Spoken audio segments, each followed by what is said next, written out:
Hello everybody, welcome back to our channel. How are you guys? For today, we are going to have another lesson in English grammar. Are you one of those people who are confused or probably are not using those terms like has been, have been, and had been? Well, for today, we are going to have the simplest possible form or possible way to understand how to use them. Alright? But before that, let's try to review how we came up with these structures. Let's see. Has been, have been, and had been. Why do we use been in this structure? Well, in fact, you can use other verbs other than been. We are gonna start today with the use of been, as this is very common, but again, these are all coming from am, is, are for the present tense, was, were for the past tense, and the past participle is been. Just a little review what past participle is. If you remember, in high school, actually, we would always memorize the tenses or the forms of those verbs. Laging tatlo yun, diba? Like for example, if we say present tense, run, past tense is run, R-A-N, and the past participle is run. Yung pangatlo ang past participle, at yun ang gamit natin dito sa has, have, and been. Another example, work, worked, worked. Most of the verbs, we just add D or ED to form the past tense and the past participle. Madali? Refreshed? But let's see, that's just about for you to understand kung ano nga ba yung past participle. But today, let's start, understanding how we are going to use has been, have been, and had been. In the next lesson, we will change been to different verbs like has worked, have worked, had worked, has run, had run, have run, the past participle as well. Ngayon po, tignan natin how are we going to use this. I'm gonna give you some sentences muna for us to understand. Alright? Alright, so let's check now the sentences for us to better understand. Okay, if you notice, we started with the linking verb is. Let's do. He is a teacher. What does it say? It's a fact. It's the truth about him. Does it say any other thing? Duration or period of time? No. So yun lang po ang simpleng form ng present tense. It is telling us only something that is true or a fact. However, if we say he has been a teacher for 2 years or since 2018, notice that we have for and since. Etong expressions na to ay ginagamit for us to express kung gaano nakatagal ang isang status or action. As compared to this one, it doesn't tell us a duration or how long an action has been happening. Hindi sinasabi kung gaano nakatagal. So ang purpose pala ng has and have been ay for us to tell everybody or to express in our sentence kung gaano nakatagal nangyayari ang isang bagay or kung gaano nakatagal ang isang bagay na nag-i-exist or ang isang katotohanan, as they say. So you look at that. He has been a teacher for 2 years. Notice, for, we are measuring the duration of it. So 2 years. But if we have to use since, we have to use the point when we started a certain action. However, that only means that the action is up until now. Hanggang ngayon. Alright? So yun pala ang gamit ng has been and have been. But then again, of course, hindi lang been. Of course, we can use other verbs. And we will expand these lessons in the next couple of days for us to use other verbs naman. Notice again, point lang kung kailan nag-start yung since at yung for, mini-measure natin from the start up to the present. But both of them mean just happening as now or until now. From the past until now. However, I should say yung had been is not really... There are simplest form to use or simpler form to use had been plus the past participle and of course, you know, the structure itself. Pero I just want to tell you how is it used for the sake of what? Minsan kasama to sa mga exams natin. He had been a teacher for 2 years. Alright. So that means hanggang ngayon teacher pa siya. Just like the second sentence. He has been a teacher for 2 years. Hanggang ngayon. In the next sentence, he had been a teacher for 2 years, but quit for a better paying job.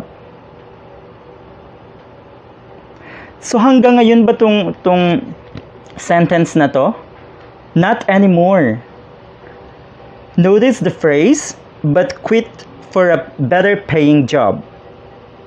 So naka 2 years daw siya sa pagtuturo bago siya kumuha or bago niya i-consider to have a better paying job. I'm not saying the teachers are not well paid. Siguro, manager siya ng isang call center. Alright? So let's try to check other sentences. Alright, so I'm back. Let's try to check now the use of have been. So ang difference lang nun, bakit been or have been na tayo is because we are using the subject we, I, and you. Alright? Pero kanina, ang ginamit natin ay he. You can also use has been, of course, for she. Yun lang ang dalawang gamit nila. Or it, rather. So, tatlo yun. He, she, it. Alright? Pero sa have, we can use, of course, you, I, and then we. And then they.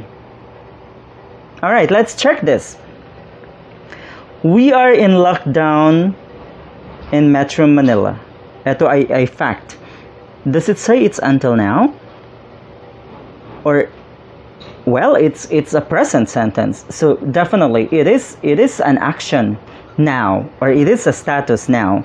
But does it say a duration, like when it started and until now? No. Kaya simple form lang ang ginamit natin, which is are. We are in lockdown in Metro Manila. So yun lang ang gustong i-express ng sentence na to, that we are still in lockdown.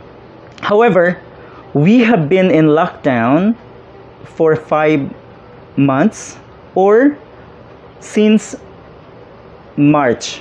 Notice again, for if we say a period of time from the past until now, normally the length of time, say 5 years, 6 years, 2 years, 3 years, 2 hours, 3 hours, 1 day, in a day, or and so on. However, pag since ang ginamit, we have to use the point where we started it.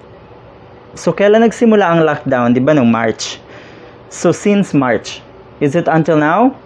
Clearly, it is still happening now. I hope you see the difference. Now, we had been in lockdown for 2 months when we started getting relief goods. Ano bang point dito sa sentence number 3 na to? Are we referring to the idea na ang lockdown ay tapos na? No, hindi pa rin. Pwedeng hindi pa rin. But the point is, we are using had been kasi merong or yung duration na yon ay natapos na in the past. So not until now. Notice when we started getting relief goods. So from that point, from when the lockdown started on March 15 until such time we started getting relief goods, yun yung na-measure natin. So sa had been pala, mini-measure natin yung from the past until the past. Until a certain period in the past. So ini-express natin siya in different forms like when plus the past tense then. However, pag has been and have been, we are measuring a certain action from the past until now. At doon natin gagamitin ang expressions na since and for. Yun yung difference nun. So if you ask me, hey teacher, how long have you been a YouTuber? Can I call myself a YouTuber? Well, I have been a YouTuber since April 17, 2020. So it's a specific period when I started it. However, you can also say, I have been a YouTuber for almost 4 months. You see the difference, right? I hope you guys understand, and I hope we are able to get idea how we can use this. As a review, been pa lang ang gagamitin natin today. That is coming from the linking verbs is, are, was, were, and then of course the present participle or the past participle been. However, on the next days, we will have other verb forms other than been. So palalawakin natin yung paggamit ng has, have, and had plus the past participle. Thank you all, and well, if you really want to be part of my channel, please subscribe and hit that notification bell icon for new updates or for updates on new uploads. And if you can share this, I like that. Thank you so much. Enjoy the rest of the day and take care, everybody.